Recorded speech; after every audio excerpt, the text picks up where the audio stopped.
Hemos llegado a al último tema de exposición, como cerramos en todas las reuniones, la reseña de jurisprudencia tributaria relevante. Como ustedes saben, el hecho de incluir esta sección es para tomar conocimiento de los distintos criterios que tiene la jurisprudencia, los temas que nos interesan. Y respecto de estos, como siempre lo decimos, nuestro objetivo no es profundizar en las sentencias, sino más que todo que esto sirva como una alerta por los distintos temas, y por eso que nos interesa dar una mayor cantidad de casos.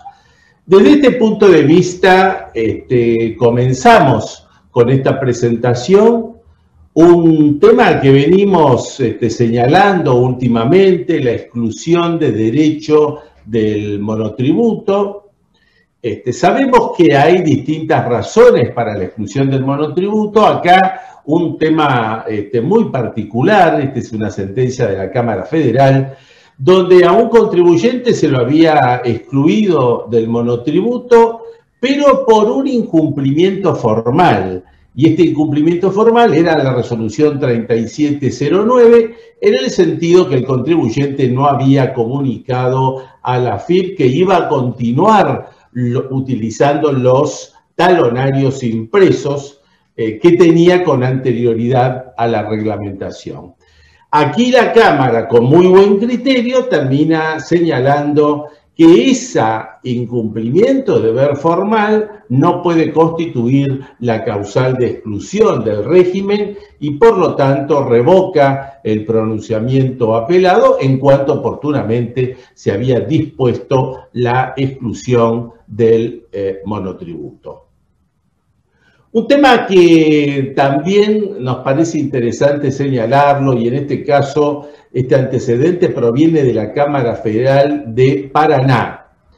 Esto está vinculado a la modificación de los delitos informáticos, supuestos que lamentablemente vemos que se están generalizando, o sea, esto es el acceso ilegítimo a las claves fiscales con el objetivo de cometer un delito. Normalmente este delito es hacer facturas apócrifas. Bueno, aquí ¿cuál es el problema que nos encontramos en la práctica? Que por un lado tenemos un delito previsto en el Código Penal, en el artículo 153 bis, que establece que la pena máxima es de 1 año y por lo tanto, por aplicación del Código Penal, la prescripción es también de 1 año. Muchos de los casos terminan prescribiendo. Pero acá la Cámara Federal alerta en el sentido que además de ese delito, estaría dentro de la ley penal tributaria en el artículo 12. Y por esta razón, al ser la pena máxima de 6 años, la prescripción es también de 6 años y por lo tanto los procesos penales tienen que continuar a pesar de haber transcurrido ese primer año. Un antecedente de mucha valía, el de la Cámara Federal de Paraná. Fíjense, otro antecedente más de exclusión del monotributo. En este caso, el contribuyente había realizado gastos inherentes a la actividad registrada superior al 40%. Esto eran gastos incurridos en los costos laborales. Esto se mide, como sabemos, en relación a los ingresos máximos determinados por categoría, y en este caso la Cámara Federal, la Sala 2, tuvo una posición favorable a la administración tributaria justamente porque confirmó que este supuesto sí es un supuesto para quedar excluido del monotributo. Se nos vuelve a presentar un tema que ya tuvimos antecedentes. ¿Cuál es el plazo de amortización de los bienes de uso en la construcción de las redes eléctricas? Aquí es la Cámara Federal, en la Sala 3, la que hace lugar al recurso de apelación que había sido planteado por la actora, y por consecuencia revoca la sentencia del Tribunal Fiscal que a su turno había resuelto confirmar las resoluciones recurridas. El Tribunal Fiscal, al igual que el fisco, había dicho que la amortización era de 50 años y no de 15, que era la tesis del contribuyente. Esto quedó revertido por la Cámara y acá tenemos que señalar que la Cámara en la Sala 3 ya se había expedido en el caso Oleoducto Trasandino Argentino y también la Corte en Oleoducto del Valle. Un tema vinculado al aporte solidario, siguen las medidas, las resoluciones judiciales, en este caso del Juzgado Federal de San Juan, número 2, la resolución a favor del contribuyente, procedencia de la medida cautelar, y lo interesante que acá se cuestionaban dos aspectos. Se cuestionaba la confiscatoriedad, como pasa en la mayoría de los casos, pero además el tema de la residencia, porque este contribuyente se encontraba residiendo en forma permanente y definitiva en Uruguay, según la prueba aportada desde mayo del 2020. La primera posición del juez federal fue que esto importa la adquisición de un nuevo estatus jurídico por parte del derecho de propiedad que no puede ser reconocido por regulaciones legales ulteriores, como de alguna manera ha intentado hacer la norma legal. Así que este es un antecedente de valía en lo que hace al aporte solidario. Y respecto del tema del régimen de planificaciones fiscales, hemos visto medidas cautelares para profesionales en ciencias económicas de distintas provincias. En este caso es la provincia de Santa Fe la que ha establecido la medida cautelar, y es importante señalar el argumento de justamente del juez federal de Santa Fe, porque esto afectaría el secreto profesional que rige la relación entre profesionales contables y sus clientes, lo cual, como dijo el juzgado de Santa Fe, cuenta con la tutela constitucional como una manifestación del derecho de intimidad. Al respecto, señalamos que en la ciudad de Buenos Aires la resolución judicial fue contraria a los contribuyentes y a favor de la administración tributaria al no convalidar la medida cautelar.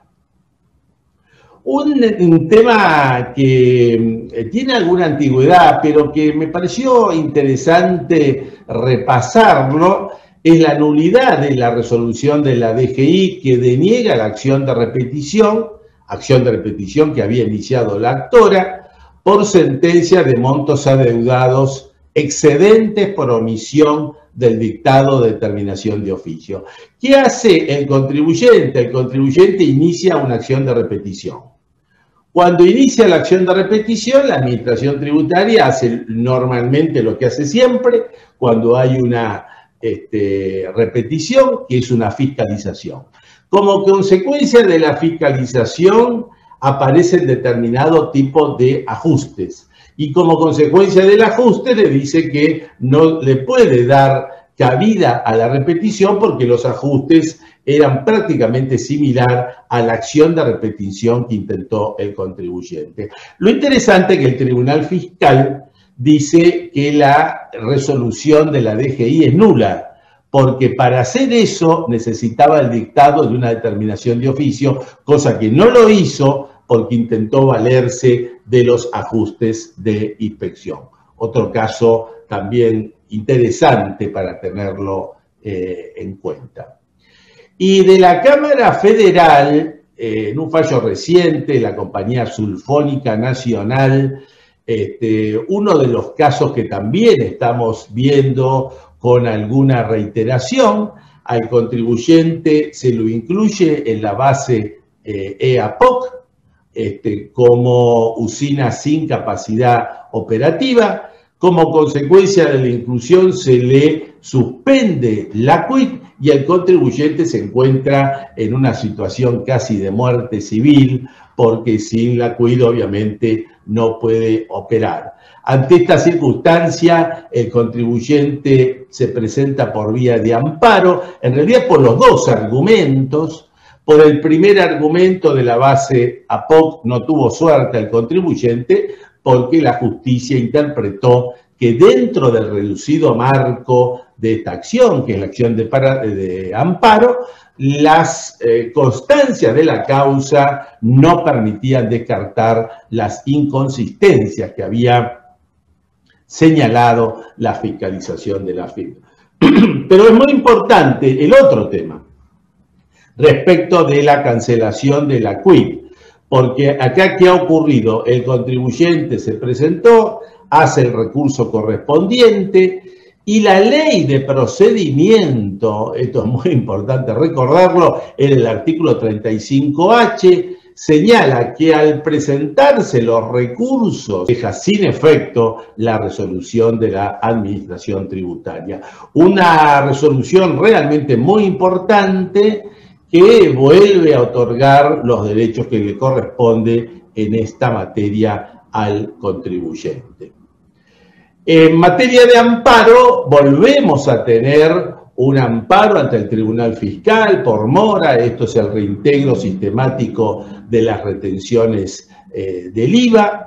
Acá lo que había ocurrido es que el contribuyente había presentado esa solicitud, la solicitud no tenía resultado, el contribuyente hace un recurso de amparo y me parece interesante detenernos brevemente en el argumento del fisco. El argumento del fisco es que la pandemia había producido serios inconvenientes para el normal desarrollo de las tareas. Y acá la respuesta del Tribunal Fiscal fue que debe considerarse eso como una mera aseveración, que por sí no da respaldo probatorio alguno, no lo permite considerar como una causal que justifique la demora que en definitiva se había ocurrido, y agrega el Tribunal Fiscal, máxime cuando en ningún momento de la tramitación se ha hecho referencia a esta cuestión, ni en oportunidad de presentar el pronto despacho. Otra vez el Tribunal Fiscal señalando los límites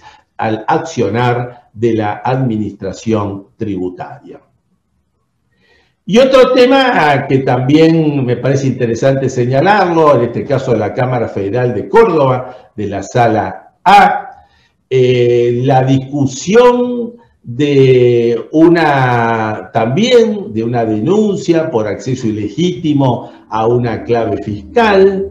El fiscal lo que hace es solicitar los datos vinculados al pedido de identificación de la IP, el protocolo Internet, y entonces ante esto la defensa del contribuyente fue decir que acá se estaba afectando la protección de datos personales porque esto tenía cierta similitud con las comunicaciones telefónicas, lo cual requiere la intervención judicial y no puede ser el fiscal quien dicte esta medida. La resolución de la Cámara Federal es que el pedido de identificación del IP no puede equipararse con una intervención telefónica, porque en realidad constituye la interfaz en red que permite indicar cuál es el proveedor del servicio de Internet, pero no implica el acceso a datos personales. Y por lo tanto, esa invocación del contribuyente de la ley 25326 de la protección de datos personales no resulta atinente al caso. Otro antecedente realmente importante.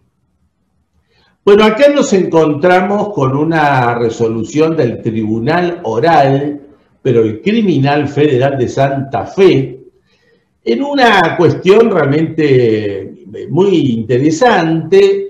Una sociedad tiene un proceso, una sociedad de hecho tiene un proceso iniciado por la FIP, una persona humana que es uno de los socios de la sociedad de hecho regulariza por la 27.541, por la moratoria, pide la extinción de la acción penal y en definitiva se establece que esa extinción no es procedente porque en realidad no coincide. Quien había realizado la moratoria, que era la persona humana, aun cuando fuera socio de la sociedad de hecho, y no quien debería hacerlo, que era la sociedad de hecho.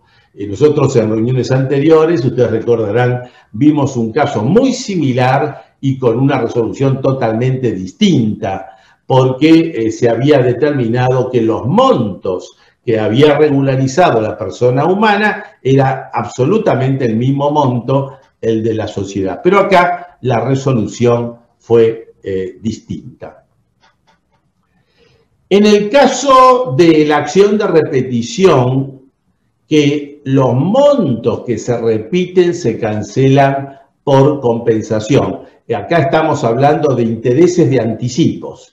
Intereses de anticipos que el contribuyente va a repetir, aquí empieza a jugar entonces la competencia del Tribunal Fiscal, pero al tratarse de acción de repetición y por montos cancelados por compensación, procede la competencia del Tribunal Fiscal de la Nación.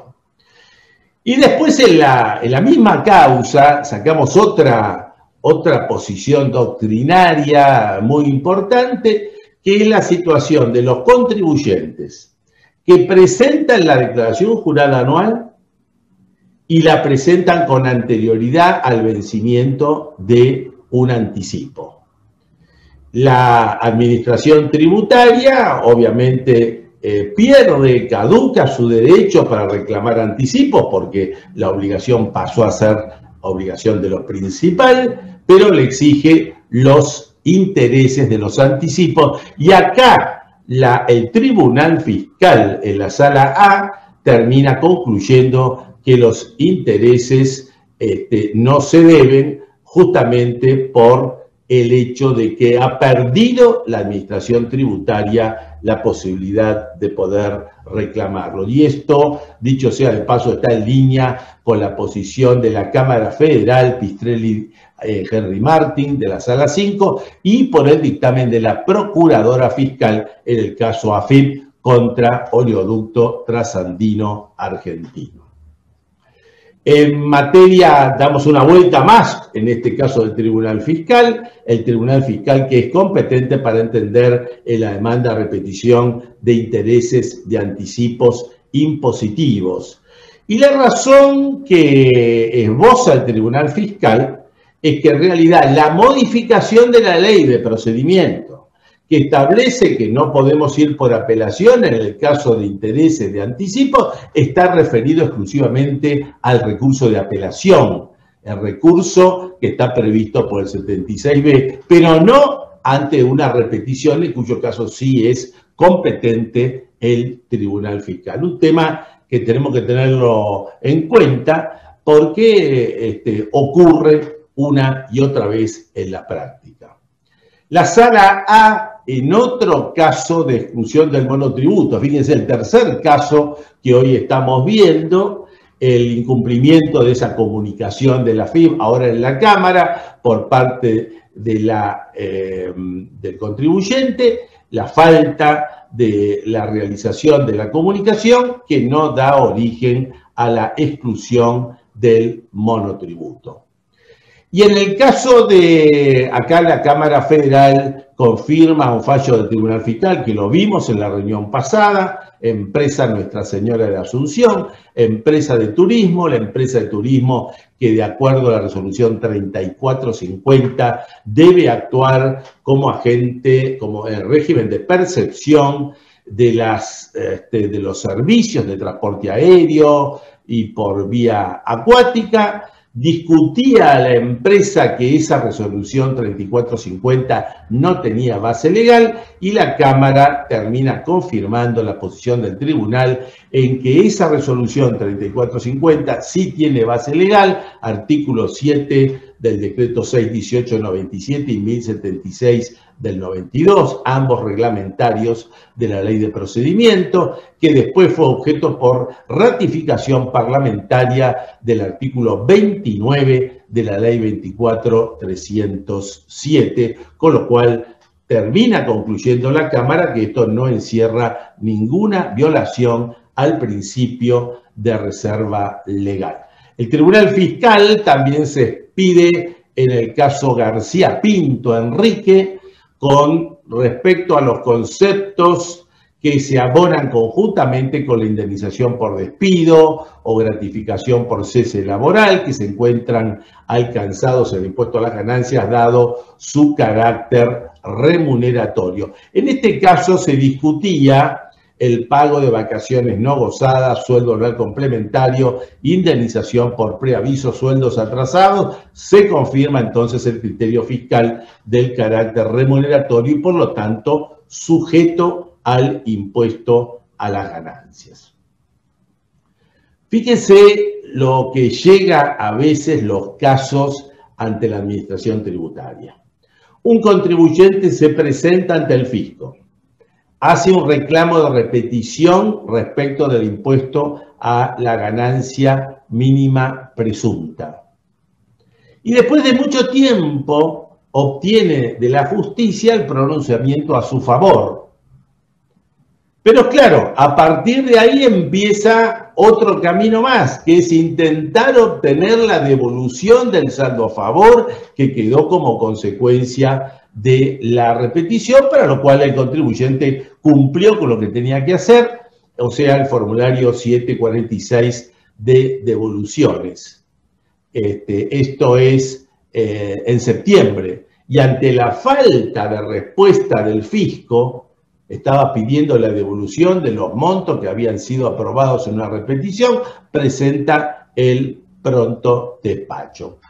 Como consecuencia del pronto despacho, fíjense los vaivenes que tiene todo esto, la AFIP le devuelve el importe de capital, pero no los intereses. Y entonces, como consecuencia de esto, el contribuyente, que ya tenía la acción de repetición, que ya tenía el pedido de devolución, tuvo que hacer un amparo. Y en el amparo termina el Tribunal Fiscal diciendo que tenía razón el contribuyente, con lo cual le da un plazo de 15 días al fisco para que termine ese trámite de devolución. No para que lo pague, sino para que termine el trámite de devolución. Y ahí vendrá el otro aspecto que sería la devolución. Acá se tardó más de 3 meses en este tema. Un fallo interesante que se plantea en el juzgado de primera instancia contencioso administrativo tributario, fallo reciente, donde se ha dictado una medida cautelar a un contribuyente que lo ha solicitado. Se le ordena al gobierno de la ciudad de Buenos Aires para que a través de la AFIP suspenda los efectos de la aplicación del impuesto de sellos sobre liquidaciones de tarjetas de crédito. El argumento del juez es que no se puede gravar con este tributo, o sea, con impuestos de sellos, los instrumentos que no sean autosuficientes para exigir el cumplimiento de obligaciones plasmadas en ellos, y con esto llega a la conclusión que obviamente las liquidaciones de las tarjetas de crédito no es el instrumento autosuficiente y por lo tanto se está violando el principio de instrumentación que tiene la ley de coparticipación federal. Muy importante este primer antecedente que existe en la materia y que por supuesto se aplica para quien lo ha planteado. Es importante señalar también que respecto de la planificación fiscal y la resolución 4838, la justicia contenciosa de la ciudad de Buenos Aires, en el caso Federación Argentina de Colegio de Abogados, dicta una medida cautelar que se aplica básicamente para los abogados. En este caso se consideró cumplimentado el requisito de la verosimilitud del derecho. En el caso Aceros Cuyanos del Tribunal Fiscal, acá se plantea la siguiente circunstancia. Una apelación que se tramita en el expediente electrónico, pero esto provenía del interior del país. El contribuyente presenta la apelación, la presenta pero considerando la ampliación del plazo que establece el artículo 158 del Código Procesal y por lo tanto el Tribunal Fiscal consideró la improcedencia formal de ese recurso porque esa ampliación del plazo por distancia estaba cuando había distancia, o sea, cuando las presentaciones eran físicas. Como ahora es a distancia, en estos sistemas TAD no existe este plazo y por esa razón que se declara la improcedencia formal de este recurso. Otro antecedente que tiene algún tiempo, pero que lo hemos rescatado porque nos parece realmente muy atinado considerando la declaración de bienes personales, es un caso llamado el Tribunal Fiscal, esto es del año 2008, pero me pareció muy interesante el tema. El contribuyente que había omitido declarar dividendos que estaban exentos del impuesto, presenta la declaración jurada rectificativa, presenta el dividendo como una ganancia exenta y el monto de esos dividendos los considera correlativamente como aumento del consumo. La administración tributaria lo fiscaliza y dice que en realidad esos valores formaban parte de la base de bienes personales como dinero en efectivo. Y la conclusión del Tribunal Fiscal, revocando la resolución del fisco, es que la estructura del impuesto no permite considerar válido el argumento que realizó el Fisco Nacional, sustentado en la presunción de existencia de dinero en efectivo, por el solo hecho de no haber acreditado su dispendio por parte del contribuyente, como lo quería el fisco, ya que esta obligación, dice el Tribunal Fiscal, no surge de la Ley de Bienes Personales, siéndole ajena la conformación del patrimonio del contribuyente en su periodo anterior. Interesante realmente también este antecedente. Hay un antecedente de San Rafael que me parece muy importante tenerlo en cuenta, está vinculado con un proceso previo al penal tributario, esto es para los contribuyentes que no depositan en término los aportes de seguridad social. Ante esto, la dirección comienza a hacer una fiscalización al contribuyente y comienza pidiéndole determinado tipo de datos que avale su convicción administrativa para hacer la denuncia penal por apropiación de la seguridad social. Una vez que le pide esta información, el contribuyente se le otorga y una vez otorgada le hace la denuncia penal por los aportes de seguridad social. Y es aquí entonces donde el contribuyente pide la nulidad de este procedimiento, basado en que el procedimiento de fiscalización que había realizado el fisco, diríamos, sin autorización judicial, lo era para colectar pruebas que en definitiva resultaron incriminatorias. Sin embargo, el juez federal de San Rafael llega a la conclusión de que ese requerimiento de documentación que fue realizado por el fisco lo fue a los fines de determinar la extensión de la obligación tributaria y no en forma compulsiva, agregando que de esta manera el derecho constitucional a la no autoincriminación forzada no resultaría aplicable porque se trata en realidad de facultades de verificación y fiscalización tendientes a la determinación de situación impositiva a los contribuyentes, un fallo que yo creo que va a dar para hablar considerablemente. Bueno, llegamos acá entonces a la presentación de estos antecedentes que me parecen interesantes conocerlos para ver cómo se desenvuelve la jurisprudencia de hoy. Muchas gracias.